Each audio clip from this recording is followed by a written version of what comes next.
Kailangan ko magpakitang gilas kay boss ngayon para ma-regular ako. Boy, Sir? gusto ba yan? Oh, sir. Tapos ako, sir. Inis ha. Yes, sir. Mula sa lamesa. Yes, sir. Gawa ng pabuya ngayong gabi nito. Sir, pabilisan na to, sir. Okay? Okay, out na. Sir, okay na. Bilib ako sa aking mungusay eh. Ito nga, boss. Pag itong aso, pinaputi ko na eh. Boss, pag itong aso ko, boss, pinaputi ko na, Okay, boss. good. Puti-puti yan, boss. Good. Kanina brown yan eh. Dahil na, brown to. May gray pa nga, pati yung quick gray. Okay. Sige, out na. Huwag ka na, mababa na kita. Ito na yung unang sahod mo. Boss? Boss, kung palakasan yan, ha? Huwag kang madismaya. Wow. Itong pisong to, dala ka sa loob mo. Good.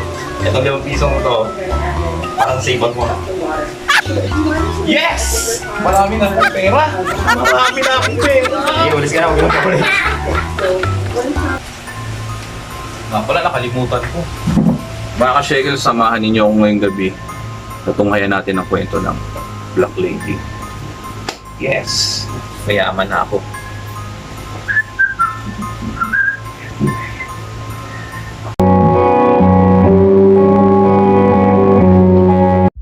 Mga ka-shekels, isang nakapangingilabot na gabing muli sa inyong lahat at salamat po sa patuloy po ninyong panonood sa aking YouTube channel at ngayong gabi ay aming pag-uusapan kung totoo nga ba yung mga white lady, black lady, meron pa nga red lady pero Meron pa jumping lady.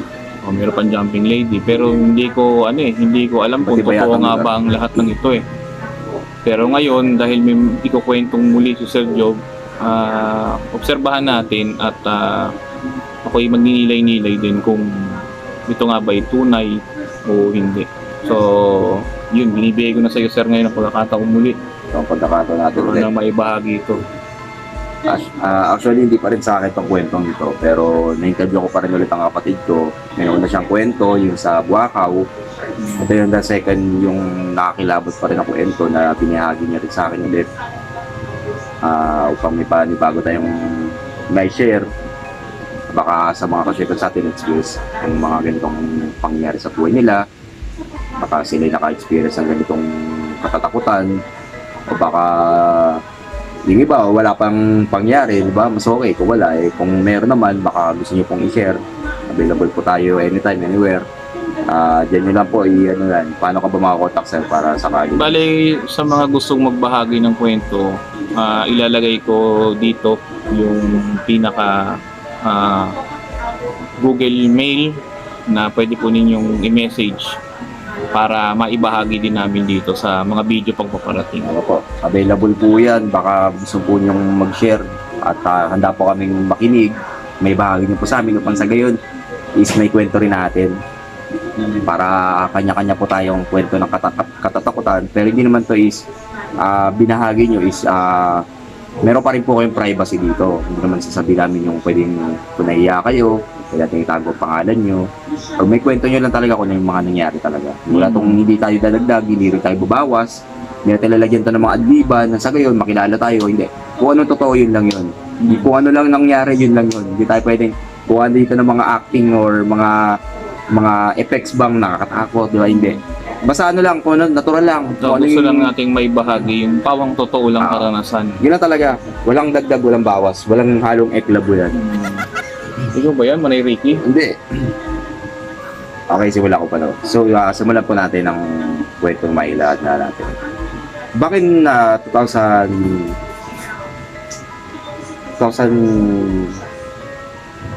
hindi ako nagkakamali, taon ng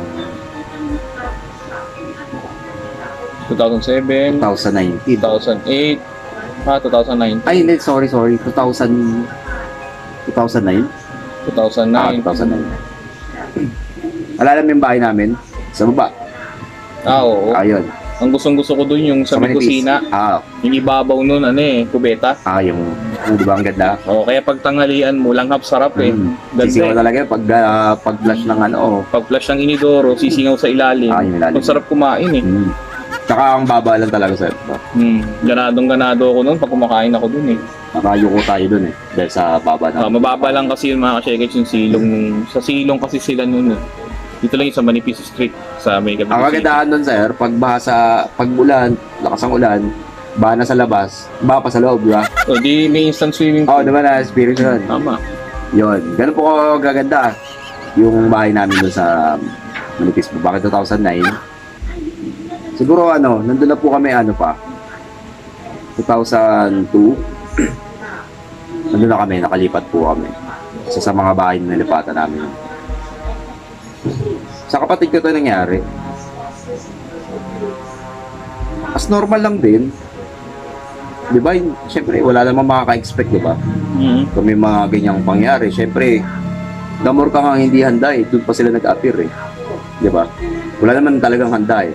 sa So mga kasi ganyang bagay. ang mga tunay talagang tunay na may paranormal o yung talagang makikita mo totoo, yung hindi ka hindi ka aware. Bawa nagbibideo ka, nag-explore ka, biglang may lalabas talagang, alam mo yun, yung hindi mo na kailangan pang i-edit pa, gawa mo pa ng mga kung ano-anong special effects. Yun talaga yung magandang proof na meron talagang afterlife.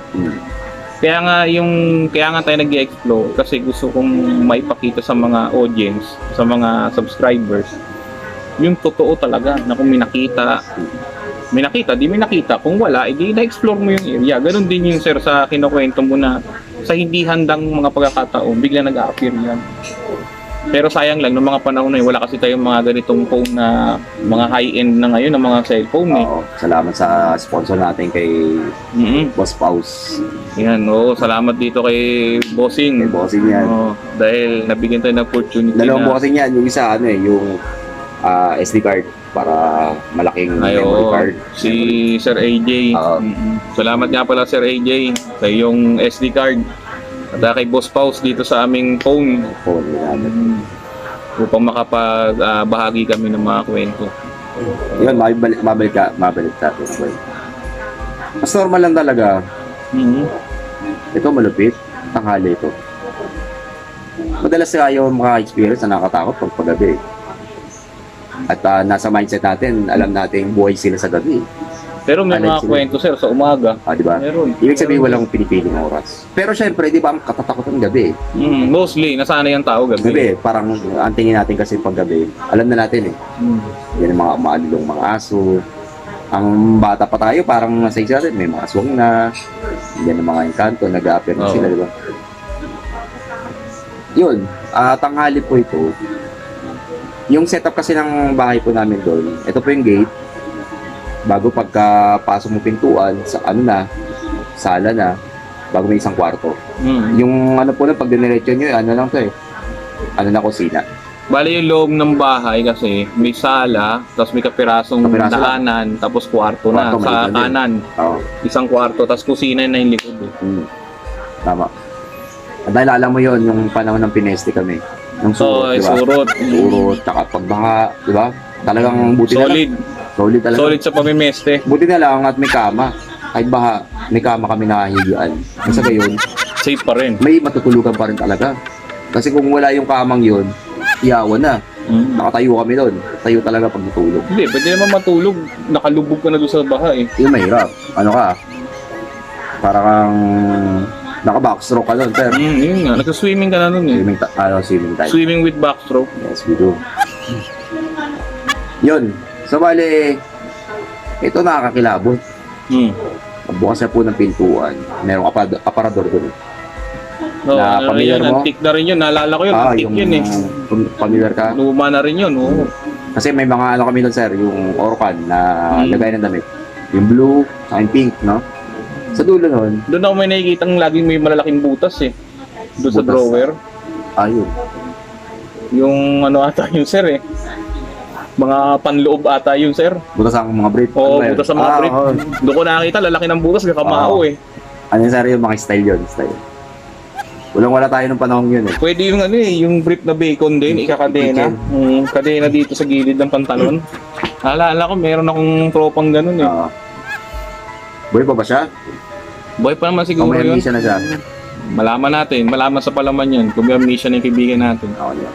Pero hayaan natin, move na tayo doon. So ngayon sir, nakita mo yung nilalang doon sa kwartong yun. O yung ate mo ang nakakita, no? Dahil Oo, kwento sana. nga pala ng ate mo to. Nalilito Sana. ko eh. Nakita niya tong nilalang na to. Siyempre, wala sign na agap eh. Hmm. Wala talaga. Pagbukas niya po ng pintuan, na yung may babae nakatalikod. Di ba yung ano sir? Yung sinasabi ng black lady nga. Inisip ko nga, baka yun yung pumatong sa akin eh. Hindi ko alam eh. Nagkaroon ng connection eh. Ito yung babae pong ito, talagang nakaitim. Ang matindi po dito yung paa niya, hindi nakasayang. Ang haba ng ano raw eh, bestida. Mahabang bestida nito. Pero nakatalikod ang babae. Talikod siya. Ewan ko sa kapatid ko, bakit? Hindi man lang siya nagtanong. Sino ka? Ang ginagawa mo dito? Siyempre, bilang mayari ka ng bahay, di ba? Or nakatira tayo doon. Hindi siya nagtanong. Siguro dahil sa nervous na rin. O kasi di ba pag biglaan na ano ka eh, na-stand ka. Naistan Oo. tao eh. Parang nai-stuck ka dun sa ano, sa kinatatayuan mo kung nakita ka ng lang. Kilabutan. Yan, totoong kilabot, yung ganun. Pero tanghaling tapat na ito. Tanghaling tapat. Mainit din ang mga mata niya eh. Mainit ang mga mata niya. Maraming ano siguro, yung sinasabi mahihitang mata siguro yung baka partial na may third eye. Chance siguro. Kasi yung kaibigan ko may third eye din eh. Si, Ay, oo, sino ba? yung may amnesia. Kasi Si last- Maverick. Ay, sorry. Si Sir Mab pala. Kasi nung nagsanduan kami sir eh. Sa buong baba, pinumbahan siya. May nakita siya ang tropa ko yun, may third eye siya, bukas yung third eye niya. Iba naman yun, sir. Quit naman yun eh. Kalahating pisngi ng quit yung labas. Nakita kasi sir, Iba may naman third eye yun siya. Third eye nga yun. Bigat ng third eye na yun. Yun ang mga ano eh, kapangyarihan kakaiba eh. So yun nga sir, balik tayo sa kwento. Nung nakita nga niya yun, nung nakita mismo ng ate mo yun, Hindi hindi ba siya na siya- makagalaw. Wala kasi, na ano siya, na-stand din siya eh. Hindi man lang siya nagsabi na, may tao dun, hindi kami tinawag. Di ba? Nandun naman kami sama-sama, hindi kami tinawag, may tao dun.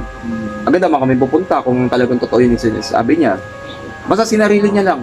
Nagsarili na naman na, Hindi, parang- sinarili sir. sinarili niya na lang, parang, siguro parang hindi na siya manakot ng iba, hindi na nga may damay kami na kung ano pa nakita niya. Pero hindi siya pumasok or tanong or kinalabit na siguro, hindi. Kasi nakakalabot dun na, nakalutang eh. Wala nakasayad na pa. Yun naman maganda. Maganda yun kung nakuha ng ano, no, picture.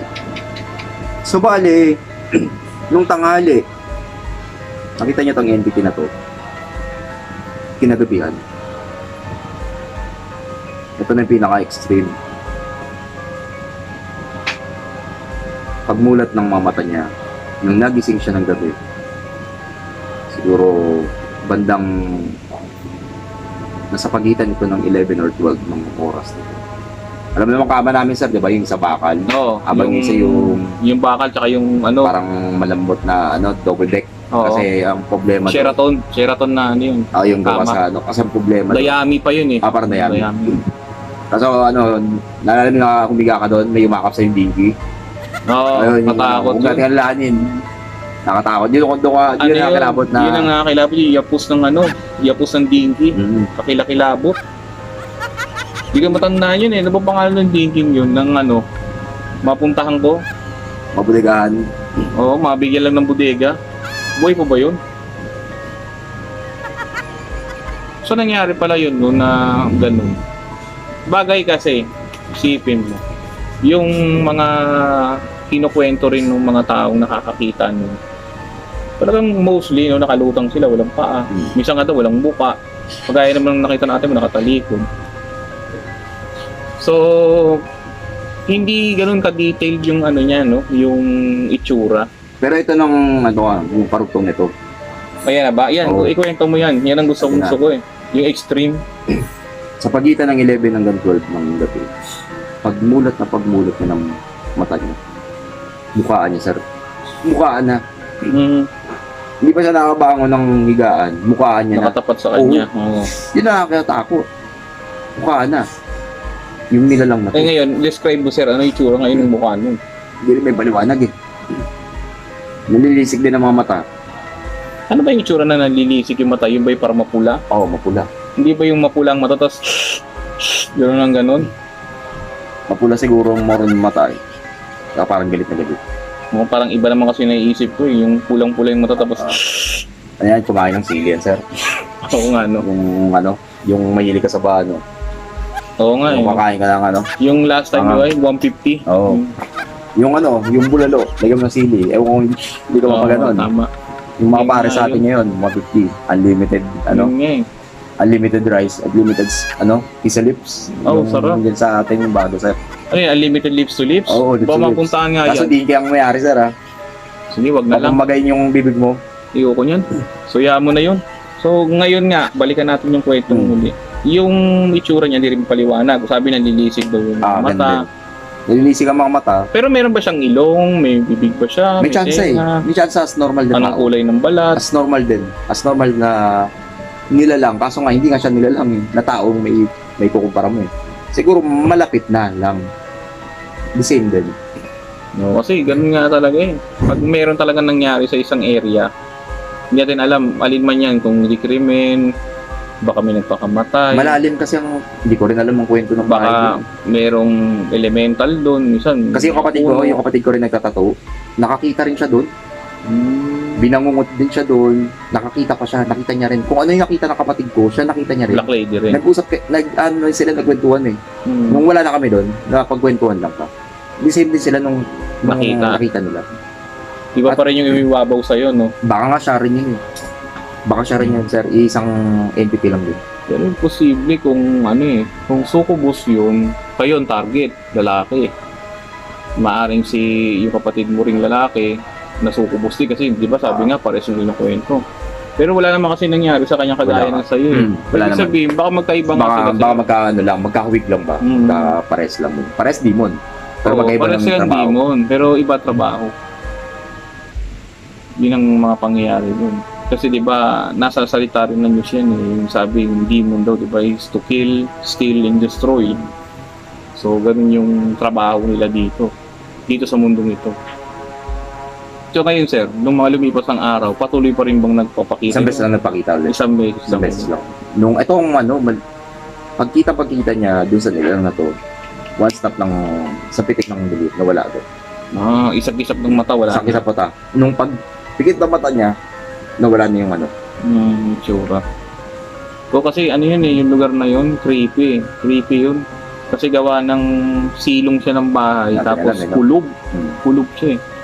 Kakaiba ang ano dun. Yung mga pakiramdam din dun na hindi naman yung parang may nakatingin, kundi yung parang balisa ka kasi nga kulob eh. Ako sa tingin ko kaya balisa naman ang pakiramdam mo kasi yung bahay kulob. Dilim kasi doon. Madilim. Kahit Oo. umaga na, tanghali na. Oo, Ang dilim yung ng lugar. sinasabi ko, Napakadilim. madilim. May nangyari pa nga po sa akin doon mga shakers eh, pero hindi siya nakakatakot. Pero literal po, pag-uwi ko po na madaling araw, hindi po ito katatakutan, pero munti ka naman kami pong pagnakawan. Dahil akong birthday sa kasamaan ko po, birthday ng manager ko sa dati kong work.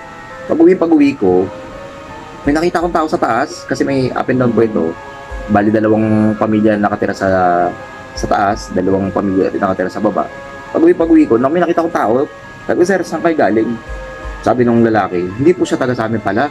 Binati ko pa. May hawak pa lang sir. May panggupit siya ng yero. Oo. Buti na lang, hindi ako sinaktan. Pero umialak na ako nun. Sabi ko, nagano pa ako, sir, ingat kayo ha. Ito malupit. Pagpasok ko ng bahay, wala na yung mga bintana namin, jealousy. Oo. Nakatanggal Ubus na. Ano. Pero handaan niya ng pasukol sa rin bahay namin. Doon sa itong bahay na to. Wala lang ang makukuha sa loob ng bahay, papasukan ka pa ng magnanakaw. Pero sir, syempre, nakakatakot doon. Hindi na sa multo. Kung manakit, Siyempre, kung oo. pumatay. Yun dahil nga sinasabi ko, yun ang nakakatakot. Yung atakihin ka na ng tao eh. Kaya ang mahirap po noon, bukas pang pinto, gawa ng hinihintay ako. Iniwang bukas ang pinto, wala na kaming aso noon, patay na yung aso namin si Bentot. Wala na, walang tumatahol eh. Yun pa rin po, praise the Lord. Wala naman po nangyayari masama. Nung nakita ko po yun, pumunta na ako ng barangay, nireport ko na agad. Problema, tulog, Yun ang maganda. Tulog. barangay tulog. Barangay tulog ang inabot. Pero, so anyway, sir, Ayun. kumbaga sa nabahagi mo na yun nga, yung bahay na yun, parang lapitin siya ng ano, no? Siguro. Lapitin Hindi siya lang ng naman ako panganib, na-experience eh. mayroon pang papapakita. Hindi lang Parang ang bigat doon ng bahay pag ganun, na kada lumilipas yung mga buwan, hindi naman sunod-sunod, pero laging may mga nangyayaring kakaiba na talagang hindi rin normal yun yung ganun. Pero yun ang nakakatakot na higit, yung ikaw mapaslang ka ng tao na pasukin ka sa loob ng bahay. So, ano sir ang iyong na-realize nung may kwento sa iyo ng kapatid mo yun? Siguro ang realization ko lang talaga. Wala talaga tayong ibang sandigan talagang kakapitan talaga makapagnegosyo ng Panginoon Jesus lang. Hindi natin alam ang mangyayari sa inaharap, hindi natin alam ang mangyayari bukas. No, kasi Mamaya. kasi maraming pwedeng mangyari sa buhay natin eh. Yun nga ang nakakabahala dun. Pero dapat hindi ka na din naman, mali rin yung term kung mabahala, kundi sabi nga sa salita niya, di ba, huwag ka matakot, di mabahala.